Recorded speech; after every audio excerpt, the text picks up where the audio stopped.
जी नाज़रीन, मैं हूं असलम खान और आप देख रहे हैं CNBC सिटी न्यूज़। इस वक्त मैं मौजूद हूं डिफेंस के इलाके सदका जारिया का ये हेड ऑफिस है और मेरे साथ उमर खान साहब मौजूद हैं जिनका ताल्लुक़ सदका जारिया फाउंडेशन से है और ये यहाँ पे जनरल सेक्रेटरी हैं। इन्होंने बेइंतहा कराची के अंदर काम किया बखूबी। आप लोगों ने मुख्तलिफ चैनलों पे भी देखा होगा, हमारी CNBC पे भी देखा कि हमारे रिपोर्टर जिन्होंने आपको दिखाया था इससे पहले कि सिंध के अंदर बड़ी तादाद में काम किया। लेकिन आज मैं उमर साहब से ये पूछूंगा कि आया ये जज्बा आपके अंदर कहाँ से आया, जो कि हर इंसान सोचता है कि मैं अपने बच्चों के लिए इकट्ठा करूं, लेकिन सदका जारिया के हवाले से उमर साहब ने बेइंतहा काम किया, जो कि काम हुकूमत का था हमेशा, लेकिन इन्होंने बड़ी दमंग अंदाज से काम किया। तो आज मेरे साथ मौजूद हैं, आइए चलता हूँ उमर खान साहब के पास, क्या कहेंगे इसके बारे में। उमर साहब ये बताएं कि आप जिस तरीके से काम कर रहे हैं, हर इंसान चाहता है कि मैं अपने बच्चों के लिए इकट्ठा करें, अपनी फैमिली के लिए अपना घर बनाएं, गाड़ियाँ अच्छी लें। आपको ये जज्बा कहाँ से आया, आप इस तरीके से काम करना शुरू किया आपने और क्यों किया, ज़रा प्लीज़ बताएं। बस ये जज्बा हमारे बड़ों में था, एहसास था दूसरों का हेल्प आउट करने का। और उसके बाद यहाँ जब लोगों की मुश्किल देखी, परेशानी देखी, लोगों को इस कंडीशन में देखा, तो ऑटोमेटिकली वो जज्बा डबल ट्रिपल होता गया कि उनकी मैक्सिमम हेल्प की जाए। कहीं ये तो नहीं कि आप एक अपना स्टेज बना के अपना नाम पैदा करके और आवाम को दिखाकर कहीं हुकूमत में आने का इरादा तो नहीं आपका, इलेक्शन में खड़े होने? नहीं जी, ऐसा कोई इरादा नहीं है। और हम पिछले 5 सालों से काम कर रहे हैं, उसमें हमने कभी ना अपनी चीज़ों को वायरल किया, ना लोगों को दिखाया। पर अब ये एक पार्ट ऑफ लाइफ हो चुका है, ताकि बाकी लोगों को एक एहसास हो देखने के बाद कि हमारे बाकी भाई बड़ी मुश्किल में है, तो उनकी हेल्प आउट की जाए। चाहे वो राशन के बैग की ज़द में की जाए, चाहे वो बिस्तरों की ज़द में की जाए, चाहे वो टेंट की ज़द में की जाए। तो अब भी सिर्फ हमें मीडिया पे आने की और बाकी चीज़ों को दिखाने की नीड इसलिए बड़ी, वरना हम पिछले 5 साल से एग्जिस्ट कर रहे हैं और काम कर रहे हैं, अल्लाह का शुक्र है। तो आपके पास एक कहाँ से इतना राशन हुआ या बिस्किट हुए या टेंट, ये कहाँ से आते हैं और कैसे आप इकट्ठा करते हैं जो लोगों तक? मेजर हमारे जितने डोनर्स हैं सब ओवरसीज़ पाकिस्तानी हैं। उसमें USA से, ऑरलैंडो से बहुत बड़ी तादाद है लोगों की, कनाडा से बहुत बड़ी तादाद है, UK है, ऑस्ट्रेलिया है। तो हम उनका शुक्रगुज़ार हैं, उनके शुक्रगुज़ार हैं, उनसे शुक्रिया अदा करते हैं उनका। और आगे भी उनसे रिक्वेस्ट करते हैं कि वक्तन बेवक्तन हमारा साथ देते रहें, ताकि हम मैक्सिमम लोगों को हेल्प आउट करते रहें। अच्छा उमर साहब, एक बड़ा तल्ख सवाल है, आपने देखा होगा क्योंकि कराची में आपकी रिहाइश है। आलमगीर साहब ने एक बार एक ऐसा बुद्धि खाया कि जगह जगह जाकर उनके कचरे डालना, CM हाउस के पास जाके हंगामा करना, और एक नाम बनाने के बाद वो इलेक्शन में खड़े हुए सीट जीतने के बाद अभी तक वो अपने इलाके में नज़र भी नहीं आए। तो मेरा फिर वही सवाल है कि कहीं हर इंसान वही बात करता है कि मैं ये नहीं करूँगा, लेकिन उसके बाद फिर उसके अंदर जज्बा बनता है और वो कोशिश करता है कि हम इलेक्शन में आ जाए। तो फिर मेरे द्वारा वही सवाल है कि कहीं कभी तो सोचा होगा कि हम कुछ इलेक्शन में या हुकूमत में जाने के बाद कोई गरीबों की मदद कर सकें? नहीं, अब तक ऐसा ना कोई इरादा है और अल्लाह करे ऐसा इरादा ना हो, क्योंकि यहाँ के हुकूमत में आने के बाद तो बहुत जलालत है। हम अल्लाह से दुआ करते हैं कि हमें इज़्ज़त से काम करवाता रहे और इज़्ज़त बरकरार रखे हमारी। तो इसलिए इलेक्शन का कभी ना सोचा था, ना सोचा है इन फ्यूचर, मगर इसी तरह लोगों की मैक्सिमम मदद करते रहेंगे। तो आपने कहाँ और किस किस जगहों पे अभी तक कितना और क्या क्या चीज़ तक? सबसे पहले हमने कोई 300 राशन बलूचिस्तान भिजवाए थे।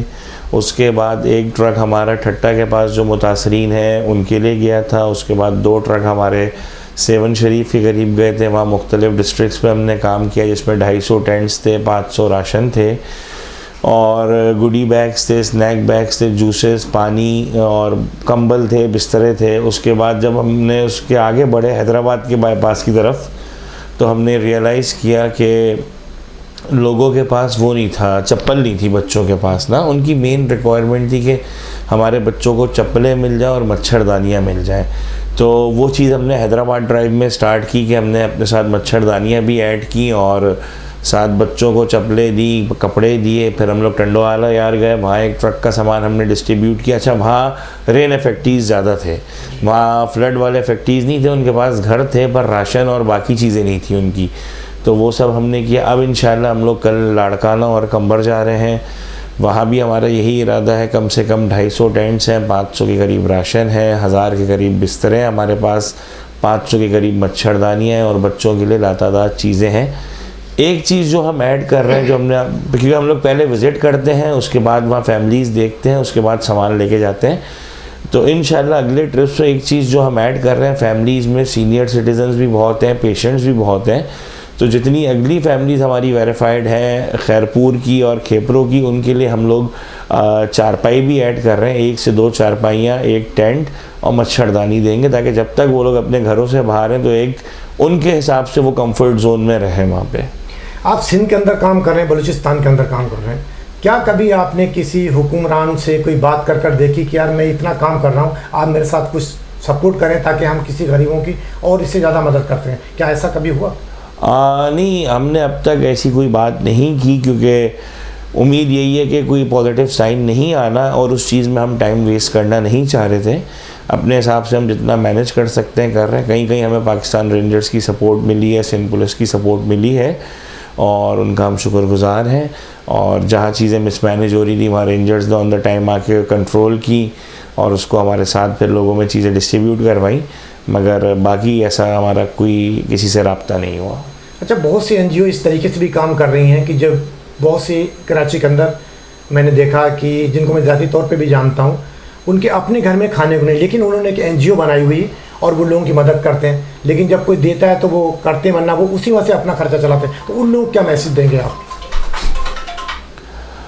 बस बात यह है कि उन लोगों के लिए यही मैसेज है कि इस चीज़ का थोड़ा ख्याल करें, क्योंकि मैक्सिमम लोग जो है, बहुत से लोग बदनाम होते हैं, बहुत से एनजीओ। बिल्कुल यही कि मैक्सिमम लोग आप पे ट्रस्ट करके पैसा दे रहे हैं और ये किसी और के लिए दिया गया है, क्या पता वो आपसे ज़्यादा डिज़र्विंग हो। जिन लोगों ने इसको कारोबार बनाया हुआ है तो काइंडली इस चीज़ पे थोड़ी नज़रसानी करें। और हम देने वालों से भी ये रिक्वेस्ट करते हैं, एटलीस्ट जिसको दे रहे हैं उनका सोर्स ऑफ इनकम देख लें, कि वो बंदा या वो फाउंडेशन या कोई भी ट्रस्ट है XYZ, उनके यहाँ जो लोग हैं उनका सोर्स ऑफ इनकम क्या है, वो कमा रहे हैं या नहीं कमा रहे, या आप ही के दिया हुआ पैसा और फंड्स खा रहे हैं। अगर तो एक शख्स की सोर्स ऑफ इनकम है, उस जगह पे वो जॉब पे है, तनख्वाह पे है, तो कोई इशू नहीं है, उसको उस चीज़ की नीड नहीं है। मगर ऐसे बहुत सारे लोग हैं जिनका कोई सोर्स ऑफ इनकम ही नहीं है और NGOs बनाई नहीं और बस लोगों से डोनेशंस लेते हैं। वल्लाह आलम काम करते हैं या नहीं करते उस बारे में भी कुछ कहा नहीं जा सकता। अच्छा, आप जो राशन बांटते हैं या जो भी चीज़ बांटते हैं, वहाँ पे अपने हाथ से लोगों को देते हैं, या वहाँ के जो जिम्मेदारान हैं, जो बडेरे जिनको हम कहते हैं, या कोई असरदार इंसान है उसको देते हैं, या अपने हाथ से वहाँ पे तकसीम करते हैं? नहीं, अब तक हमने किसी वडेरे को नहीं दिया। हम लोग 1 हफ़्ते पहले जाते हैं या 3 दिन पहले जाते हैं या 2 दिन पहले जाते हैं, फैमिलीज़ वेरीफाई करते हैं, देखते हैं, ऑन ग्राउंड जाके हमारी पूरी टीम है, हर चीज़ नोट डाउन करती है। जिनको टेंट्स मिल चुके होते हैं तो उनके लिए टेंट्स नहीं जाते, जिनको राशन मिल चुका होता है तो उनके लिए राशन नहीं जाता। ऐसा नहीं है कि किसी का दिया हुआ पैसा हम ज़बरदस्ती सिर्फ दिखाने के लिए बिला धड़क हर एक को बांटते हुए चले जाएं, क्योंकि बहुत सारे लोग ऐसे हैं वहाँ जो रोड्स पे बैठे हुए हैं और हर कोई उनको देता हुआ जा रहा है। तो जब आप उनके टेंट में या उनके पीछे जहाँ उन्होंने रिहाइश इख्तियार की है वहाँ जाके देखेंगे तो वहाँ इतना सामान स्टॉक ऑलरेडी है कि उनको देने की कोई नीड नहीं है। तो हम लोग पहले वेरीफाई करते हैं, उसके बाद देते हैं अपने हाथ से। क्योंकि बहुत सी NGOs मैंने देखा है, और उसके अलावा भी लोग जाते हैं वहाँ के जो बड़े टाइप के लोग उनको देते हैं, वो देने के बाद वो अपने औताक अपने जो घरों में रख लेते हैं, और वो चीज़ें अभी देखा होगा मीडिया पे कि नज़र आई, उन्होंने अपने मनपसंद लोगों को देना शुरू किया, बाकी लोग भूखों मर रहे हैं। तो उन लोग क्या मैसेज देंगे आप? उन लोगों को भी यही मैसेज देंगे कि अल्लाह से डरें और एक मुश्किल वक्त है, किसी का हक ना मारें। अच्छा, बेशक वो अपने लोगों को दे रहे हैं, पर अगर उनमें डिज़र्विंग लोग हैं तो उनको दिया जाए, कोई इशू नहीं है। पर नॉन डिज़र्विंग को देने से आप देने वालों का भी ख़राब कर रहे हैं और अपनी भी आखिरत ख़राब कर रहे हैं। तो उमर साहब, ये काम आप कर रहे हैं तो आपकी फैमिली से मुतमईन है, या कहीं ये तो नहीं क्या देखा होगा कि फैमिली में कि वाइफ कहती कि कहाँ तुम किन चक्करों में लगे हुए हो, और वालिद साहब कहते हैं दूसरे भाई, तो आपकी पूरी फैमिली इसमें इन्वॉल्व है या आप अकेले? एक्चुअली फैमिली डिस्टर्ब ज़रूर होती है इस काम में, मगर जब उनको थोड़ा सा रियलाइज़ किया जाता है या कराया जाता है कि आप लोगों की कंडीशंस देखें, तो फिर वो उस चीज़ पे कॉम्प्रोमाइज़ करते हैं कि वही एक उम्मीद होती है, होप होती है किसी की दुआ लग जाए तो आपकी अपनी लाइफ बन जाती है, तो उस चीज़ पे कॉम्प्रोमाइज़ हो जाता है। क्योंकि आजकल के दौर में 24-24 घंटे घर से बाहर रहना, फिर 3-3, 4-4 दिन का ट्रिप घर से बाहर करना, फैमिली ऑब्वियसली बातें डिस्टर्ब हो जाती है। तो इससे पहले भी आपके ख़ानदान में, आपके घर में कोई काम करता था ये NGOs वगैरह, कि आपने ही नहीं, हमारे जो चेयरमैन साहब हैं, ये उनका इनिशिएटिव था। हमने एक बहुत छोटे से प्लेटफॉर्म से एक फैमिली एनजीओ के तौर पे ये स्टार्ट की थी। अब माशाल्लाह ये बहुत बड़े पैमाने पे ग्रो हो गई है। आज भी कराची में कोई 150 से 200 फैमिलीज़ को हम माहाना राशन देते हैं, जो विडोज़ हैं, जिनके यहाँ कोई कमाने वाला नहीं है। मेडिकल केसेस देखते हैं, स्टूडेंट्स की फ़ीस देते हैं, मगर वो सब एक लिमिटेड है। हमारा अपना एक क्राइटेरिया है, 1 पेरेंट चाइल्ड जो है उसका हम मेडिकल केस लेते हैं। और इसी तरह जो विडोज़ हैं उनको हम लोग रोज़गार के हवाले से भी सपोर्ट करते हैं और राशन के हवाले से भी सपोर्ट करते हैं। आपको लोग जो डोनेशन देते हैं, क्या वो आपका जो अकाउंट वगैरह खुला हुआ है इसके हवाले से देते हैं, या रजिस्ट्रेशन आपकी एनजीओ की है, या विदाउट रजिस्ट्रेशन? नहीं, हम लोग अल्हम्दुलिल्लाह रजिस्टर्ड भी हैं, हम लोग टैक्स पेयर भी हैं, हम लोग अकाउंट होल्डर भी हैं। सब कुछ हमारे पास डॉक्यूमेंट्स पूरे हैं। हमारा ऑनलाइन पे भी अकाउंट हो सकता है, जिसको डोनेशन देनी है ऑनलाइन वेबसाइट पे भी दे सकता है। यहाँ हबीब मेट्रोपॉलिटन में अकाउंट है हमारा, उसमें भी पेमेंट जमा हो सकती है। तो आपने एक बार नंबर बता देंगे कि नंबर, ताकि अगर कुछ लोग आपकी मदद करना चाहते हैं इस हवाले से मेरी इस वीडियो को देखने के बाद, तो नंबर प्लीज़ अगर अपना। बिल्कुल, मैं आपको नंबर इसके डिटेल्स दे देता हूँ, तो ये आप स्क्रीन पे शेयर कर दीजिएगा।